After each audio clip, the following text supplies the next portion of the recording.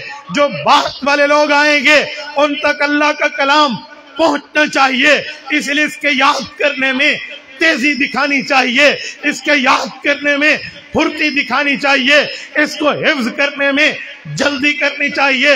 رسالت آپ نے اس خیال مبارک سے ایک ترتیب پہ عمل کیا، وہ ترتیب یہ تھی، جبرائیل امین نازل ہوتے، جبرائیل امین نازل ہو کے حضور پاک علیہ السلام کو قرآن کریم کی آیت سناتے، دوسری سناتے، تیسری سناتے، ابھی جبرائیل امین نے وہ آیات ختم نہ کی ہوتی، حضور پاک ساتھ ساتھ ریوائزنگ شروع فرما دیتے، دہرانا شروع فرما دیتے، اس کو یاد کرنا شروع فرما دیتے۔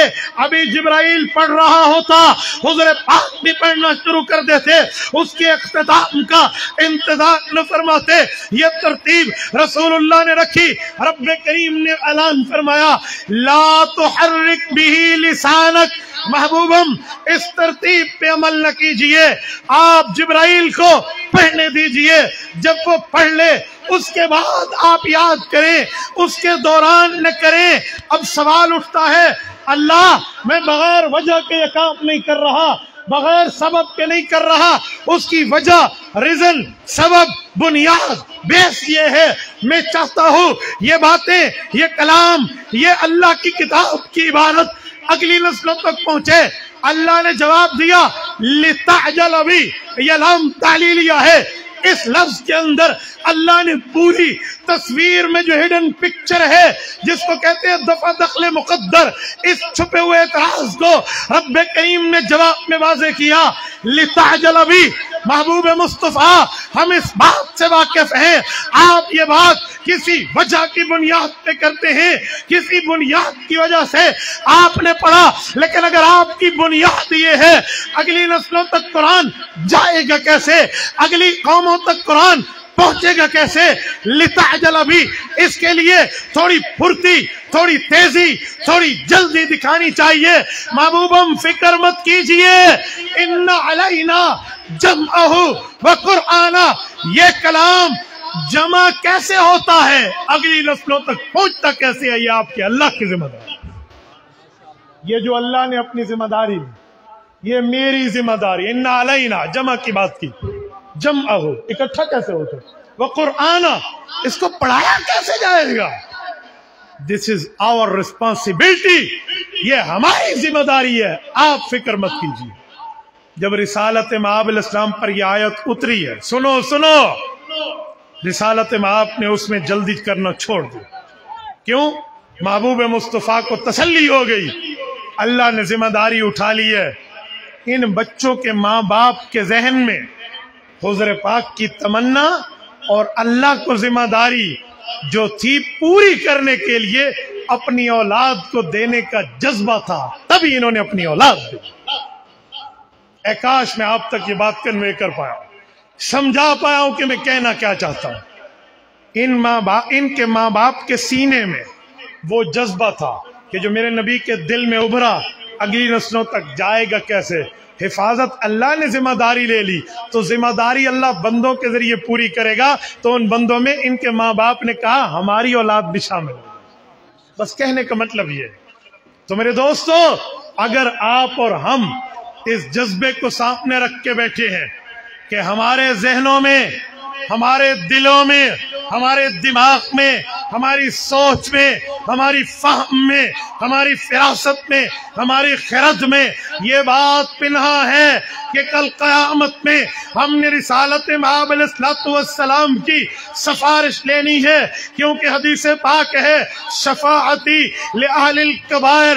اے لوگو، تم نے بڑے گناہ کیے، بڑی خطائیں کی، بڑی نافرمانیاں کی، بڑی غلطیاں کی، اللہ کو ناراض کیا، لیکن اگر تم نے اتنا کوئی اچھا کام کیا جس کی وجہ سے تمہیں رسالت مآب کا سامنا کرنا پڑا، تو حضور تمہاری ان گناہوں کے باوجود، خطاؤں کے باوجود، نافرمانیوں کے باوجود، غلطیوں کے باوجود تمہاری سفارش کریں گے اور جنت میں پہنچا دیں گے۔ تو سفارش تو ہوتی ہے کسی تعلق کی بنیاد پہ، تعلق نہ ہو تو سفارش کیسے؟ میں مثال دے رہا ہوں، مولانا سے میری گپ شپ نہیں ہے تو میں ان کو سفارش کر کے ان کے مدرسے میں بچہ کیسے بھیجوں گا؟ حضرت سے میری اگر سلام دعا نہیں ہے، میں سفارش قبول کیسے کرواؤں گا؟ سفارش کے لیے چاہیے تعلق۔ وہ کہتے ہیں نا، خصوصی دعا لینے کے لیے خصوصی تعلق چاہیے، خصوصی دعاؤں کا حصہ بننے کے لیے خصوصی تعلق چاہیے۔ تو پھر رسالت مآب سے تعلق بناؤ۔ رسالت مآب سے تعلق بنانے کے کئی طریقے ہیں، ان میں ایک طریقہ یہ ہے کہ اپنی اولاد کو اللہ کے رسول کی کتاب کے لیے، خدا کی کتاب کے لیے وقف کر دو۔ قرآن کریم اور احادیث نبویہ کے مطابق تمہارے نیکیاں تمہارے پیغمبر پر پیش ہوں گی، اور رسالت مآب علیہ الصلوۃ والسلام نے فرمایا فما رأیت من خیر حمدت اللہ علیہ وما رأیت من شر استغفرت اللہ لکم۔ امام ابو الحسین بیہقی رحمہ اللہ شعب العباد میں روایت لائے ہیں، محدث ظفر احمد عثمانی رحمہ اللہ اعلاء السنن کی 10ویں جلد میں حضرت عمر بن عبد العزیز رحمہ اللہ کی تائید سے اس روایت کے معمول بیان لا کر فرماتے ہیں، حضور پاک نے فرمایا امت کے اعمال مجھ پر پیش ہوتے ہیں، جب فرشتے مجھے بتاتے ہیں تمہارے امتیوں نے یہ اچھا کام کیا، میں اچھے کام کی خبر سن کے اللہ کا شکر بجا لاتا ہوں اور نالائکیوں پر مطلع ہو کر امت کے لیے استغفار کرتا ہوں۔ تو جب آپ کی اولاد اللہ کا قرآن، نبی کا فرمان، شریعت، دین، اسلام، ایمان، ایقان، احسان پڑھنے کے لیے اس بوریا نشین بن کے اس مدرسے میں آئیں گے، تو یقیناً تمہاری اس نیکی کو فرشتے پاک پیغمبر صلی اللہ علیہ وسلم تک پہنچائیں گے، رسالت مآب تک یہ نیکی پہنچے گی، تعلق بنے گا۔ رسالت مآب سے روزانہ کی بنیاد پہ تعلق بنا۔ آج بچے نے ایک صفحہ پڑھا، نیکی پہنچا دی گئی، دوسرا پڑھا پہنچا دی گئی، تیسرا پڑھا پہنچا دی گئی۔ ڈیلی بیسس پر یہ نیوز کا سلسلہ، یہ خبر کا سلسلہ، یہ تعلق کا سلسلہ چلتا رہے گا۔ ایک وقت آئے گا رسالت مآب تک اطلاع پہنچے گی کہ آپ کے اس امتی کے بچے نے قرآن بھی حفظ کرایا، حدیث بھی پڑھائی، علم فقہ بھی پڑھایا، شریعت بھی پڑھائی، دین بھی پڑھایا، مکمل کا مکمل عالم، فاضل، حافظ، قاری، مفتی، محدث بنایا۔ بتاؤ میرے نبی کے سینے میں کتنی ٹھنڈ پڑے گی۔ اور جب یہ بات جائے گی، کل قیامت میں رسالت مآب آئیں گے۔ سورت نحل، سورت نمبر 17، سورت نحل آیت نمبر 190، رب کریم فرماتے ہیں وَجِئْنَا بِكَ شَهِيدًا عَلَىٰ هَٰؤُلَاءِ، محبوب مصطفیٰ کل قیامت میں امت کے حق میں گواہی دیں گے۔ اٹھائیے تفسیر عثمانی، اسی آیت کی تفسیر اٹھائیے، حاشیہ نمبر 7 اٹھائیے، زبدۃ المفسرین علامہ شبیر احمد عثمانی قرآن کریم کی اس آیت کی تفسیر میں فوائد کے اندر لکھتے ہیں، لوگوں رسالت مآب جب تک موجود تھے خود دیکھتے تھے تو گواہی دیں گے، جب دنیا سے چلے گئے فرشتوں کے ذریعے اعمال پہنچیں گے، اس کی بنیاد پہ حضور گواہی دیں گے۔ اگر ہم نے اپنی اولادوں کو اللہ کے دین کے لیے وقف کیا تو کل قیامت میں رسول اللہ ہمارے حق میں اللہ کے دربار میں گواہی دے۔ اور نوشیرہ کے غیوروں، جس خوش نصیب کے لیے رب کریم کے دربار میں رسول کریم کی زبان سے قرآن کریم کی بابت سفارش آ گئی، اسے جنت جانے میں کسی میں جرت نہیں ہے کہ کوئی روک کے دکھائے۔ میرے دوستو، بڑا آسان راستہ، بہت آسان راستہ، لیکن شرط یہ ہے اس سینے میں لگے ہوئے ہڈن دل کے اندر غیرت کی شمع جلانی چاہیے۔ آج ہم اسکول کے لیے، کالجز کے لیے، انسٹیٹیوٹ کے لیے، ٹیوشن سینٹر کے لیے، یونیورسٹیز کے لیے بڑے بڑے فیسز کو بھر کے اپنی اولادوں کو کالج یونیورسٹی میں بھیجتے ہیں۔ کیوں؟ پیسے کی قدر کی وجہ سے تم نے سمجھ لیا کہ بخشش ہو جائے گی، اور دین اور قرآن اور اسلام اور شریعت اور مذہب کی تعلیم فری آف کاسٹ ہے، فی سبیل اللہ ہے، وداؤٹ پے ہے، کچھ دینا نہیں پڑتا، بغیر مال کے مل رہا ہے، اس کو ویلیو نہیں دی۔ میں نہیں منع کرتا اسکول پڑھنے سے، میں نہیں منع کرتا کالج پڑھنے سے، میں نہیں منع کرتا یونیورسٹیز لیول تک جا کر M Phil P H D کرنے سے، لیکن اس تعلیم کا اثر اس وقت تک ہے جب تک یہ آنکھ دیکھ رہی ہے، نبض چل رہی ہے، سانس جاری ہے، دل دھڑک رہا ہے۔ اور اگر اللہ نہ کرے بندہ دنیا سے رخصت ہو گئے تو پھر کوئی نہیں کہے گا اجی میتھ کی تلاوت کر کے اصالہ ثواب کر لو، اجی ڈبل میتھ اسٹیٹ پڑھ لو، اجی فزکس پڑھ لو، کیمسٹری پڑھ لو، بیولوجی پڑھ لو، کوئی نہیں کہے گا بیٹا امریکہ میں کیوں نہ ہو، سوئٹزرلینڈ میں کیوں نہ ہو، وہاں سے کال کر کے کہے گا مولانا صاحب بچوں کو کہ سورۃ یاسین کی تلاوت شروع کر دیں۔ جب آپ یہ بات مانتے ہیں، ہم اس بات کو تسلیم کرتے ہیں کہ قرآن کریم اور قرآن کریم، اللہ اکبر، اندازہ لگاؤ یہ کتنی بڑی بات ہے۔ کہتے ہیں جو طلباء نے ختم کیا ہے یہ روزانہ کی بنیاد پہ ایک قرآن کریم ختم کرتے ہیں، ڈیلی بیسس پہ، ڈیلی بیسس پہ۔ میں نے آج تک اپنی یونیورسٹیوں میں، اپنے کالجز میں کوئی ایک اسٹوڈنٹ ایسا نہیں دیکھا جو پورے دن کے سبق کو ایک دفعہ دوہرا لے۔ آدھے سے زیادہ ہماری کلاسز اسٹیک اپ ہو چکی ہوتی ہیں کہ ان نے پیریڈ اٹینڈ نہیں کیا، ہم اپنے صفحے کو پڑھنے کے لیے تیار نہیں ہوتے، اور یہاں پورا پورا اللہ کا قرآن پڑھا جا رہا ہے۔ میرے دوستو، میں کہہ رہا تھا بچہ دور کیوں نہ بیٹھا ہو، اپنے باپ کی فوتگی کے بعد عالم کو کال کرے گا، حافظ کو کرے گا، مولوی صاحب کو کہے گا، شیخ الحدیث شیخ القرآن، استاد الحدیث استاد القرآن کو کہے گا حضرت سورۃ یاسین پڑھ دے تاکہ میرے باپ کو قبر میں ایصال ثواب جائے۔ بھائیو، جب یہ بات مانتے ہو کہ قرآن کا اثر دنیا کو چیر کے، قبر کو پھاڑ کے آخر تک جاتا ہے، تو پھر کیوں اپنی اولادوں کو نہیں بھیجتے؟ کیوں نہیں بھیجتے؟ مولوی کبھی آپ کو اسکول سے منع نہیں کرتا، اسکول کالج پڑھنا چاہیے، ڈاکٹر بنے، پروفیسر بنے، انجینئر بنے، ایڈوکیٹ وکیل بنے، ججز بنے۔ ہمارے معاشرے کی ضرورت ہے، ہماری قوم کی ضرورت ہے، ہمارے ماحول کی ضرورت ہے، ہمیں چاہیے۔ لیکن جہاں یہ چاہیے وہاں حافظ بھی ضرورت ہے، عالم بھی ضرورت ہے، مفتی بھی ضرورت ہے، محدث بھی ضرورت ہے۔ ہم اس ضرورت کو تو نہیں دیکھتے۔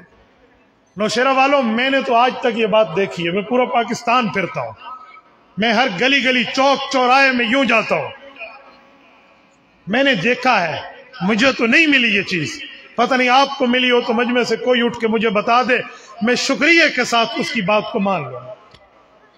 میں نے آج تک نہیں دیکھا مہمان گھر میں آئے اور میزبان سے پوچھے آپ کا بچہ کون سا سپارہ پڑھتا ہے، وہ پوچھتے ہیں کون سی اسکول کی کلاس پڑھتا ہے، ایسا ہے یا نہیں؟ بولیے یار، سچ تو بولیے۔ آپ کی فیسٹوں میں کہتے ہیں اشتیاب آیا بابا، ہاں کوئی سچ تو بولے، دروغ موا، جھوٹ نہ بولیے نا۔ ہاں آپ پوچھتے ہیں کون سا پارہ، چوتھی میں ہے، تیسری میں ہے، پانچویں میں ہے، میٹرک میں ہے، ایف اے میں ہے، بیچلر میں ہے، ماسٹر میں ہے، ایم فل میں ہے، پی ایچ ڈی میں ہے، کوئی جو ہے ڈپلوما کر رہا ہے، ایگریکلچر کا کر رہا ہے، میکینیکل کا انجینئر بن رہا ہے، کوئی یہ پوری ترتیبیں پوچھتے ہیں۔ کوئی کہتا ہے کون سی صورت ہے، کون سا پارہ ہے، بہت کم، اللہ قلیل۔ اس کو ہماری عربی میں کہتے ہیں القلیل کالمعدوم بل الاکثر حکم الکل۔ تو القلیل کالمعدوم ہے، تھوڑا نہ ہونے کے برابر ہوتا ہے۔ تو دو بندے پوچھ لیں اور 2000 نہ پوچھیں تو فائدہ۔ تو یہاں یہ ترتیبیں ہیں، یہ تب معاملہ بنے گا جب ہم من حیث القوم جاگیں گے کہ قرآن کریم ہماری دنیا کی بھی ضرورت ہے، ہماری آخرت کی بھی ضرورت ہے۔ میرے دوستو، آج کفر کا سیلاب آیا ہوا، آج ہر طرح سے دین اسلام کو ٹارگٹ کرنے کے لیے، علماء اسلام کو ٹارگٹ کرنے کے لیے، مدارس و مساجد کو ٹارگٹ کرنے کے لیے، داڑھی ٹوپی پگڑی کو ٹارگٹ کرنے کے لیے طرح طرح کے پراپیگنڈے ہیں۔ لیکن سلام ان بوریا نشینوں کو جنہوں نے پیسے کے مقابلے میں، طاقت کے مقابلے میں، قوت کے مقابلے میں، دھونس اور دھاندلی اور دھمکی کے مقابلے میں اپنے سینوں کو آج بھی بلند رکھا، اور میں ایک بات کہتا ہوں، یہ خالصتاً اللہ کا فضل ہے، اس میں کسی انسان کی کسی مخلوق کے عمل دخل کا کوئی دخل نہیں ہے، خالص فللہ الحمد والمن، خالص اللہ کا کام ہے۔ تو میرے دوستو، یہ دنیا بھی بہتر بنے گی، آخرت بھی بنے گی، اپنی اولاد کو لاؤ گے۔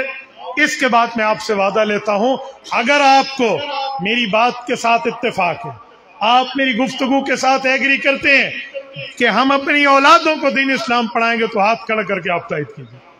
اپنی اولادوں لبیک لبیک لبیک لبیک لبیک، اپنی اولادوں کو قرآن پڑھاؤ گے، شریعت پڑھاؤ گے، دین پڑھاؤ گے، اسلام پڑھاؤ گے، احادیث پاک پڑھاؤ گے، اللہ کے رسول کا وارث بنانے کے لیے عالم حافظ بناؤ گے۔ جزاکم اللہ تعالی۔ اگر آپ کا یہی جذبہ ہے تو پھر سنیں، قرآن نہیں بدلا، خدا نہیں بدلا، خدا کی مدد نہیں بدلی، رسول نہیں بدلا، ہم بدلے ہیں۔ اگر ہم بھی پہلے والا ایمان رکھیں تو علامہ اقبال ہمیں سمجھا کے گئے ہیں، فضائے بدر پیدا کر فرشتے تیری نصرت کو اتر سکتے ہیں گردوں سے قطار اندر قطار۔